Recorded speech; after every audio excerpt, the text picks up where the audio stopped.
Hello everyone. I hope you all are doing absolutely fine today. First of all, I would like to thank you all for giving me such a love for my previous videos. I'm really thankful to you all that you have given me such a love and support in my last videos. So बहुत अच्छा लगा कि आप लोगों ने पिछले वाले videos में बहुत अच्छे अच्छे कमेंट्स किए, अच्छे से लाइक्स किया, शेयर किए, कमेंट किए. So for that, really thank you. It really means a lot for a small creator like me. इसके लिए मैं आपको थैंक यू बोलना चाहता हूँ. So thank you for that. So previous video में हम लोगों ने देखा कि हमारे पास कुछ राइट एंगल ट्रायंगल होते थे. ट्रिग्नोमेट्री में हम लोगों ने क्या सीखा था? हमारे पास एक राइट एंगल ट्रायंगल थे जिसमें से हम लोगों ने सीखा था कि जी कुछ रेशियोज होते हैं जिसमें परपेंडिकुलर, हाइपोटेनियस, बेस, कुछ हमारे रेशियोज होते थे जिसमें हम लोगों ने सीखा था कि कुछ रेशियो हैं जैसे कि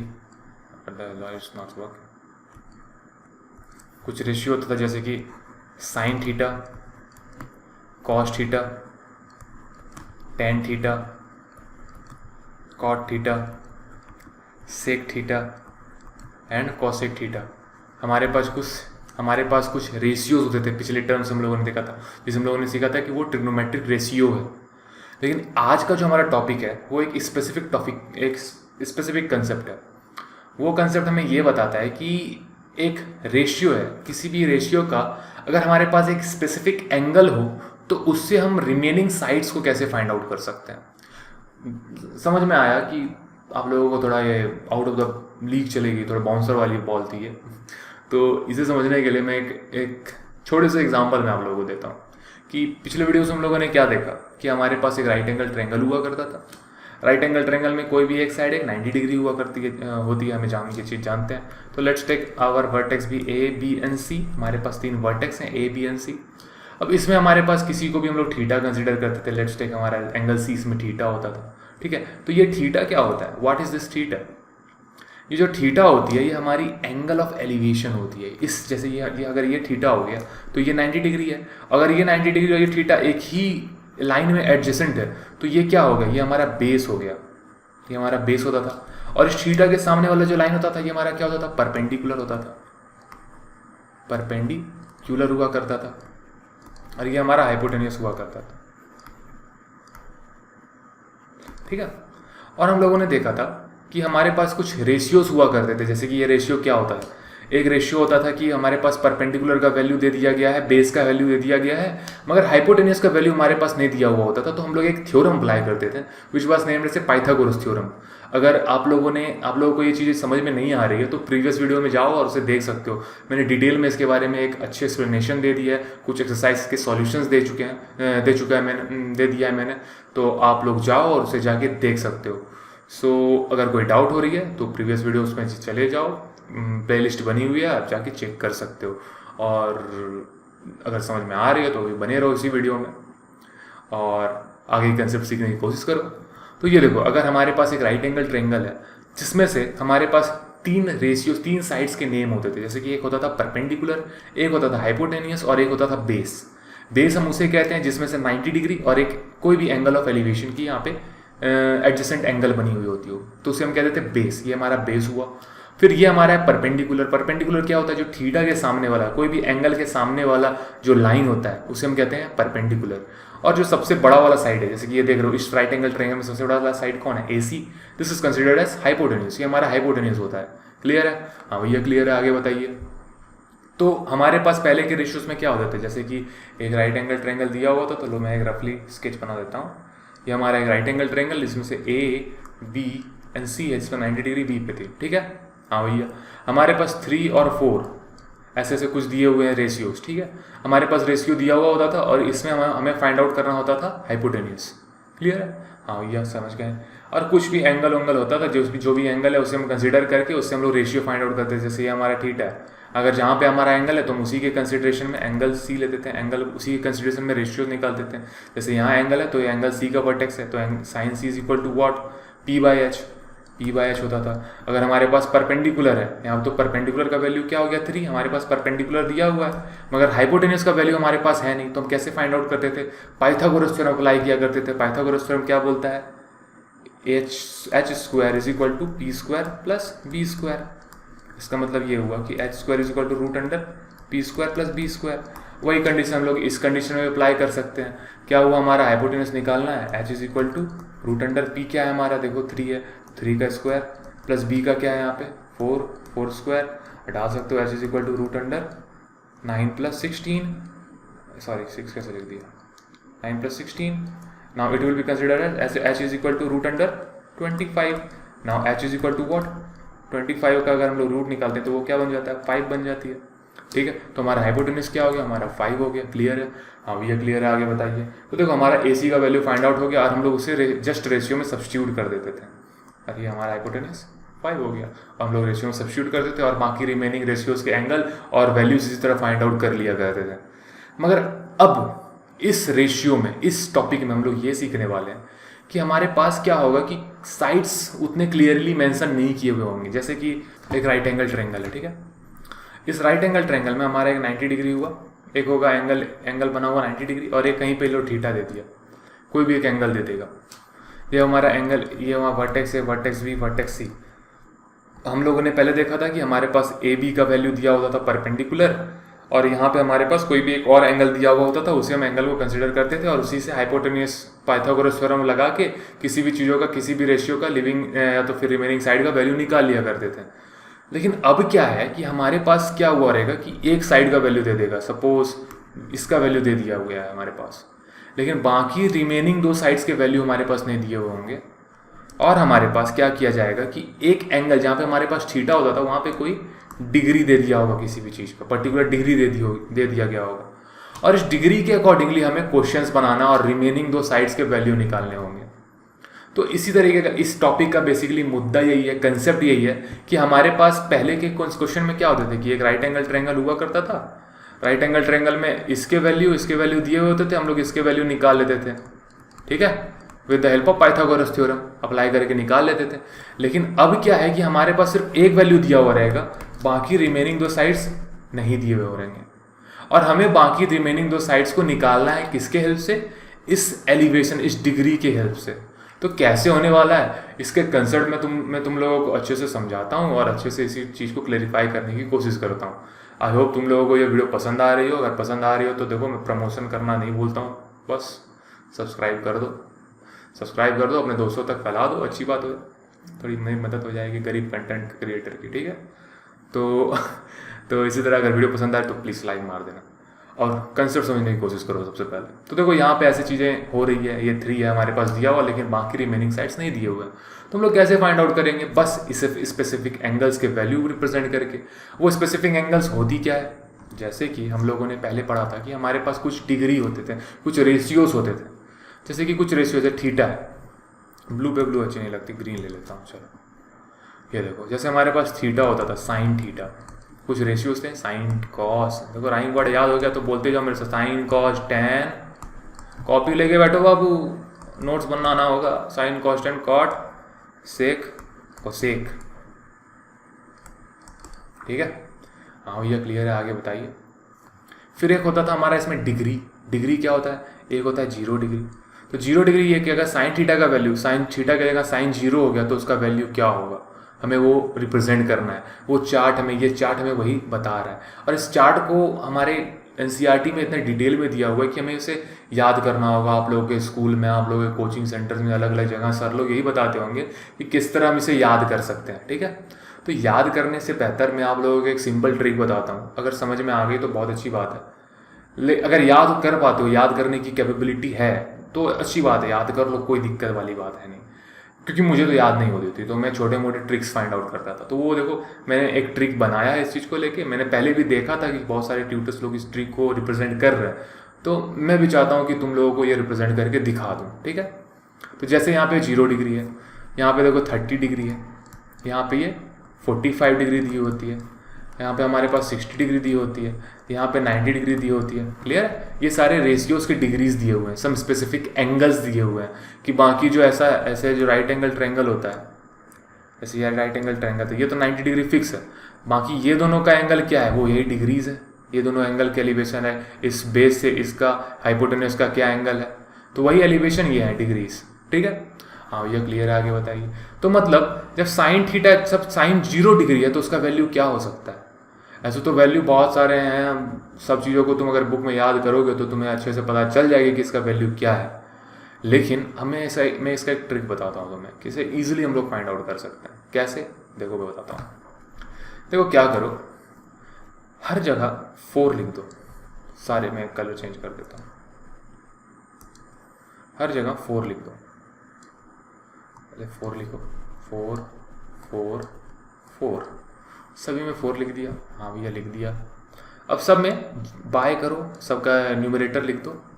0 1 2 3 4, हाँ भैया लिख दिया। अब एक काम करो, दोनों सबको रूट में कर दो कन्वर्ट, ठीक है। एनीथिंग 0/4 इज व्हाट, 0 लिख दो यहाँ। अब इसके भी ऊपर रूट बिठाओ, इसके भी ऊपर रूट बिठाओ, इसके भी ऊपर रूट बिठाओ, इसके ऊपर रूट बिठाओ। 1/4, 1 का रूट क्या होता है, 1 होता है। 4 का रूट क्या होता है, 2 होता है, तो डाल दो। रूट 2/4 ये तो कट जाने वाला है, 1/2 हो गया। तो 1 का रूट क्या होता है, 1 होता है। रूट 2 को as it is root 2 represent कर दो, ठीक है। रूट 16, तो ये देखो रूट 3 है, रूट 3 का एज इट इज़ रूट 3 छोड़ दो वहाँ पे। 4 का रूट क्या होता है, रूट 4 को हम लोग क्या लिख सकते हैं, रूट 4 का वैल्यू होता है 2, तो वहाँ पे बस 2 लिख दो। रूट 4/4 से 1 1 हो गया, 1 1 से कट गई है, तो रूट 1 का वैल्यू क्या होता है, 1 होता है, एज इट इज़ छोड़ दो। क्लियर है। और जो साइन का वैल्यू जैसे हम लोगों ने डिटरमाइन कर लिया, अगर साइन का वैल्यू डिटरमाइन कर लिए लॉजिक लगा के, तो तुम हर किसी का वैल्यू फाइंड आउट कर सकते हो। पूछो कैसे, क्योंकि साइन जो है जस्ट उल्टी है किसकी, कॉस की, जस्ट इसकी रेसिप्रोकल है, ठीक है। तो जैसे ये 90 डिग्री थी तो कॉस की, जैसे साइन 90 डिग्री है तो कॉस 0 डिग्री का सेम वैल्यू हो जाएगा। जैसे ये जैसे लिखा ना 0 से लेके 1 तक, वैसे ही 1 से लेके 0 तक यहाँ पे लिख दो, 0 से लेके 90 डिग्री में, जैसे 1 हो गया ये। फिर देखो रूट 3/2 यहाँ पे थी, तो यहाँ पे सेकेंड में लिख दो रूट 3/2। ये देखो 1/2 एज इट इज़ 1/√2 लिख दो। यहाँ पे 30 में थी तो यहाँ 60 में लिख दो 1/2।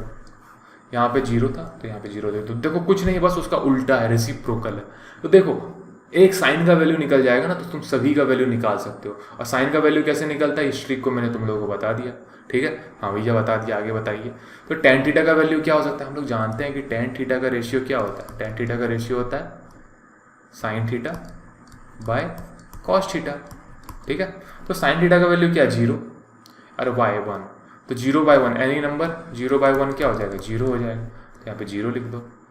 फिर tan 30 डिग्री, तो tan 30 डिग्री क्या होगी, tan 30 degree is equal to what, can we write it as sin 30 degree by cos 30 degree, क्या लिख सकते हैं इस तरीके से, हाँ भैया लिख सकते हैं। sin 30 डिग्री क्या हो जाएगा 1/2, cos 30 डिग्री क्या हो जाएगा रूट 3/2, तो रूट 2 कटेगा, 1/√3 बच गया, तो हमारा इसका वैल्यू क्या हो जाएगा 1/√3। देखो tan 45 डिग्री 1/√2 बाय 1/√2, रूट 2 कटेगा, कितना बचेगा 1, रूट 3/2 बाय 1/2, तो 2 कटेगा, रूट 3 बचेगा। 1/0 any number divide by 0 is what, infinity, not defined, तो एज इट इज छोड़ दो, इसे नॉट डिफाइंड कर दो। अब देखो जैसे साइन का उल्टा कॉस था तो tan का उल्टा कॉट हो जाएगा, बस इसे लिख दो यहाँ ऐसे, थीटा नॉट डिफाइंड रूट 3 1/√3 और 0, ठीक है। हाँ भैया ठीक है, क्लियर है, आगे बताइए। देखो अब सेक थीटा का वैल्यू क्या होता है, कलर चेंज कर देता हूँ। सेक थीटा का वैल्यू क्या होता है, सेक थीटा का वैल्यू क्या हुआ, सेक थीटा का रेशियो हम लोग रिप्रेजेंट करते थे क्या, sec theta is equal to 1/cos theta. Clear है, हाँ भैया क्लियर है। Sec theta is equal to 1/cos theta क्या हो जाने वाला है इसका, जैसे कि 1/cos थीटा, सेक थीटा को हम लोग लिख सकते हो, तो 1/cos theta, cos theta is what, अगर हम लोग लिखते हैं सेक 30 डिग्री, सेक 30 क्या लिखोगे, सेक 30 डिग्री हमारे पास है तो लिख सकते हो 1/cos 30, तो सेक 30 क्या हो 1/cos 30, 1/cos 30, cos 30 is what √1 1/√3/2, तो 2 पर चला जाएगा, 2/√3 हो गया इसका वैल्यू, तो सेक 30 इज व्हाट 2/√3, cos 1/1 1 हो जाने वाला है, 1/√2 √2 हो जाने वाला है, क्योंकि ये रेसिप्रोकल ऊपर हो जाने वाला है, 2 भी ऊपर चले जाने वाला है, 1/0 इज व्हाट इन्फिनिटी, ठीक है। तो देखो जैसे कि ये जैसे सब का उल्टा किया, साइन का उल्टा कॉस, tan का उल्टा कॉट, सेक का उल्टा कॉसेक हो जाने वाला है। फिर इन्फिनिटी इधर डालो, 2 इधर डालो, √2 डालो, 2/√3 डालो और 1 डाल सकते हो, कोई भी दिक्कत बस क्या करना है हमें, यहाँ पे सबसे पहले क्या करना होगा, यहाँ पे 0 थी, 4 4 4 4 4 सब में बिठा दो, फिर 0 से 1 0 1 2 3 4 कर दो, सबके ऊपर रूट बिठा दो। सबके ऊपर रूट बिठाने के बाद क्या होता है, सबको फिर उसको इक्वेट कर दो या फैक्टराइज कर दो, सभी का वैल्यू साइन थीटा में डाल दो। साइन थीटा का वैल्यू निकल गया, उसका हर किसी का वैल्यू तुम निकाल सकते हो। बस यहाँ पे क्या करना है, साइन थीटा का जस्ट उल्टा होता है कॉस थीटा। टेन थीटा का वैल्यू क्या होता है, sine theta by cos theta. Sine theta by cos theta का सारे का रेशियो कर दोगे तो टेन थीटा का वैल्यू ऑब्टेन हो जाएगा। कॉट थीटा का वैल्यू क्या होता है, जस्ट टेन थीटा का उल्टा। सेक थीटा का वैल्यू क्या होता है, 1 by cos theta, reciprocal of cos theta. तो 1 बाय तो कॉस थीटा कर दोगे तो उसका वैल्यू निकल जाएगा। और कॉसेक थीटा का वैल्यू क्या होता है, सेक थीटा का जस्ट उल्टा। तो बस उसे लिख दो और तुम इसी तरह से सारे स्पेसिफिक एंगल्स के वैल्यू फाइंड आउट कर सकते हो। याद करने की कोई ज़रूरत नहीं है, मैंने भी कभी याद नहीं किया, सारे स्पेसिफिक एंगल्स के निकालने की ट्रिक को सीख लिया था और जाके एग्जाम शीट के साइड में कॉर्नर में जाके लिख दिया।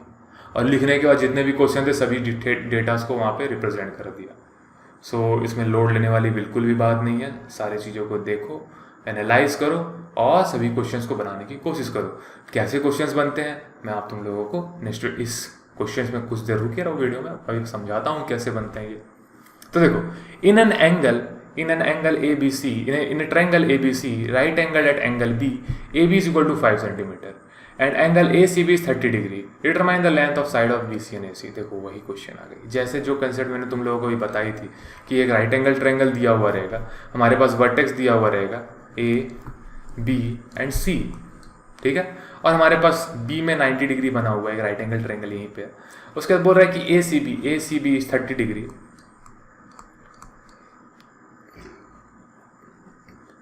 और ए बी का वैल्यू दिया हुआ है 5, ठीक है, ए बी का वैल्यू दिया हुआ है 5। तो हमें निकालना है इसमें determine the length of B C and A C. हमें ये वही कंडीशन, देखो मैंने क्या बोलता है कि राइट एंगल ट्रायंगल पहले हमारे पास क्या होता था, दो साइड्स का वैल्यू दिया हुआ होता था, जिससे हम लोग पाइथागोरस थ्योरम अप्लाई करके थर्ड साइड का वैल्यू निकाल लेते थे। मगर अब क्या है कि हमारे पास एक ही साइड का वैल्यू दिया हुआ है, पाइथागोरस थ्योरम अप्लाई करना पॉसिबल नहीं है इस कंडीशन में। तो यहाँ पे हम लोग क्या करेंगे, इस एंगल का यूज करने वाले हैं। तो देखो क्या क्या चीजें मिसिंग है, hypotenuse and base, hypotenuse and base. अब याद करो वो रेशियो क्या होता है, पंडित बद्री प्रसाद हरी हरी बोल, ठीक है। हमें किसका किसका वैल्यू फाइंड आउट करना है, बेस का और इसका, क्लियर है। तो हमारे पास क्या क्या दिया हुआ है, तो कोई एक पर्टिकुलर एंगल ले लो, जिसमें से परपेंडिकुलर दिया हुआ है, ठीक है। तो लेट्स टेक 10, कोई भी 10 ले लो, क्योंकि परपेंडिकुलर्स में हमारे पास एक डेटा दिया हुआ है कम से कम, ठीक है। हमें बेस का वैल्यू निकालना होगा। तब अगर BC का निकाल लेंगे तो फिर पाइथागोरस थ्योरम अप्लाई करके उसका भी निकाल देंगे, ठीक है भैया, बताइए। तो लेट्स टेक 10, थीटा हमारे पास क्या है 30 डिग्री, ठीक है। 30 डिग्री का वैल्यू क्या होता है, याद करो, अभी हम लोगों ने बताया। अगर तुम लोगों ने वो चार्ट बना लिया तो फटाक से 30 डिग्री, तो कैसे देखेंगे 30 डिग्री का वैल्यू। देखो 30 डिग्री क्या है यहाँ पे, 30 डिग्री 10 का वैल्यू 1/√3, तो 1/√3 30 डिग्री का वैल्यू 1/√3 होता है। तो डाल दो उसे, आगे डाल दिया। तो 30 डिग्री का वैल्यू क्या हुआ 1/√3, क्लियर है। हाँ भैया क्लियर है, बताइए। अब देखो 1030 का रेशियो क्या है हमारे पास, 1030 का रेशियो क्या होगा P/B। तो 1030 को हम लोग लिख सकते हो यहाँ पे AB/BC इज इक्वल टू 1/√3। हाँ भैया लिख सकते हैं। तो बताओ AB का वैल्यू क्या दिया हुआ है 5, 1/√3/BC। BC का वैल्यू फाइंड आउट कर सकते हो, हाँ भैया फाइंड आउट कर सकते हैं। क्या होगा, BC इस साइड आ गई, √3 उस साइड चले गए, तो 5 × √3, this is your substitution, this is the value of BC। तो BC का वैल्यू क्या हो जाएगा 5√3। अब AC का वैल्यू हम लोग इजिली डिटरमाइन कर सकते हैं, कैसे, तो पाइथागोरस थ्योरम अप्लाई करके। तो क्या होगा AC is equal to √root under perpendicular का स्क्वायर 5 स्क्वायर प्लस बेस का स्क्वायर √3 का होल स्क्वायर। तो लिख सकते हो AC इज इक्वल टू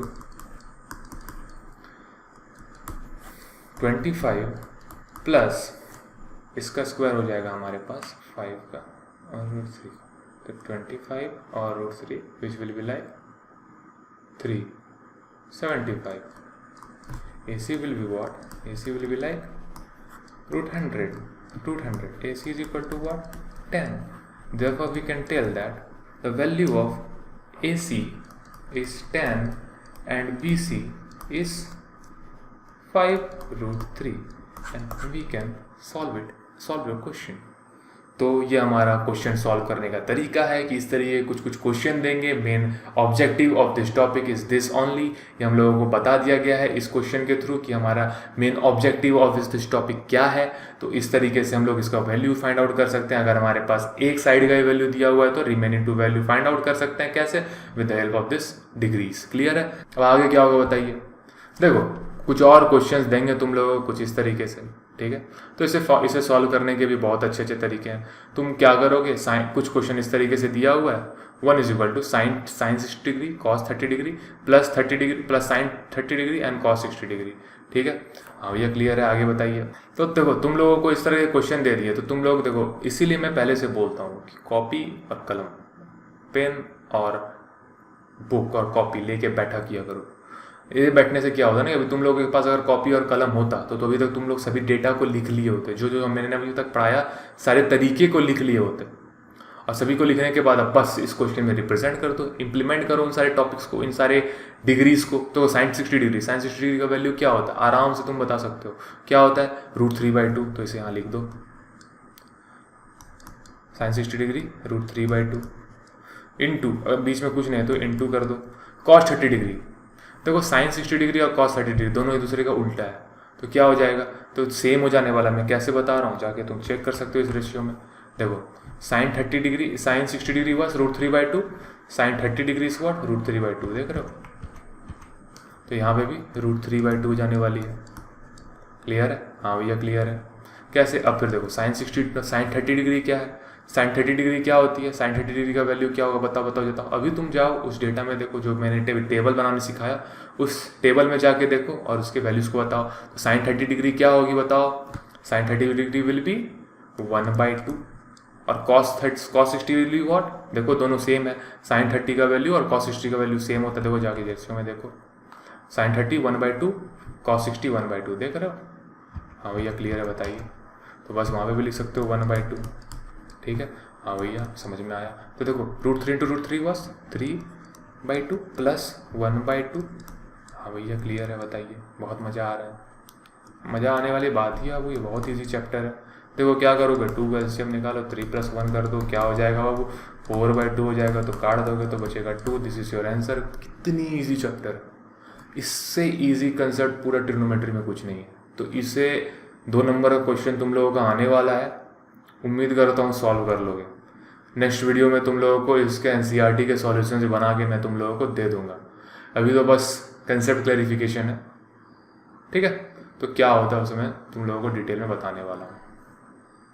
तो बोलता है कि cos 60 degree plus cos 30 degree cos 60 degree into cos 30 degree minus sine 60 degree into sine 30 degree is equal to cos 90.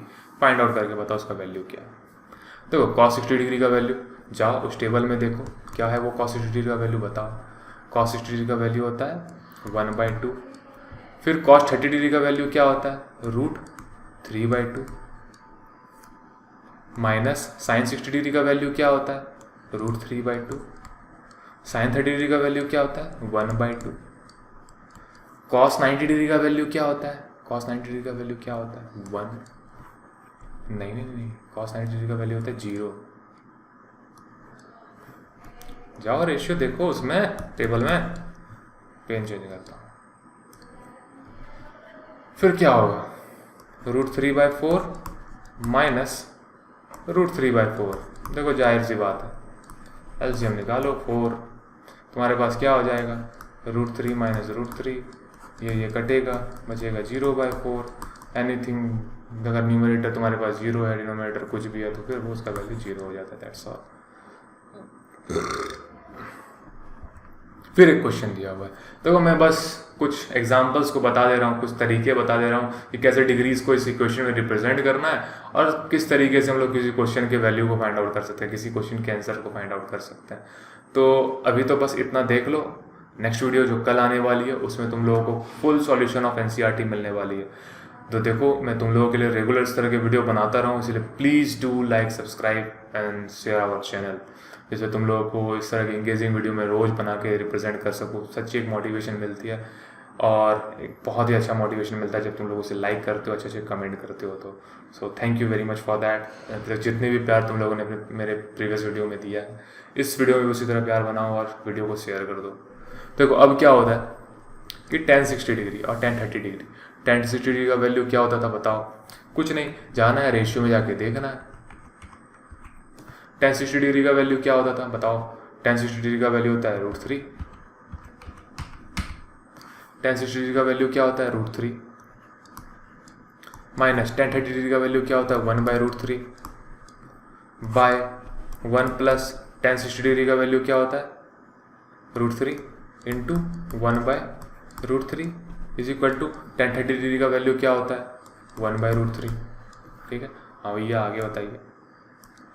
तो देखो बस कुछ नहीं किया मैंने, जितने भी उस स्पेसिफिक एंगल्स थे और उस चार्ट में जितने भी सबके वैल्यू दिए हुए हैं उसको बस मैंने रिप्रेजेंट कर दिया और एक इक्वेशन बना दिया। उसी इक्वेशन को सॉल्व करके LHS इक्वल टू RHS कर दूंगा और ये बन जाएगी। देखो कैसे।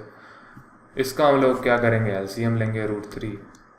काम करो ना, उधर मैं बना देता हूँ उसे, क्योंकि इधर तो मैं आ रहा हूँ। तो देखो क्या होगा, इसका मैंने LCM ले लिया √3 अदर हो जाएगा 3 minus 1 by 1 plus 1 is equal to 1/√3 हमें करना है।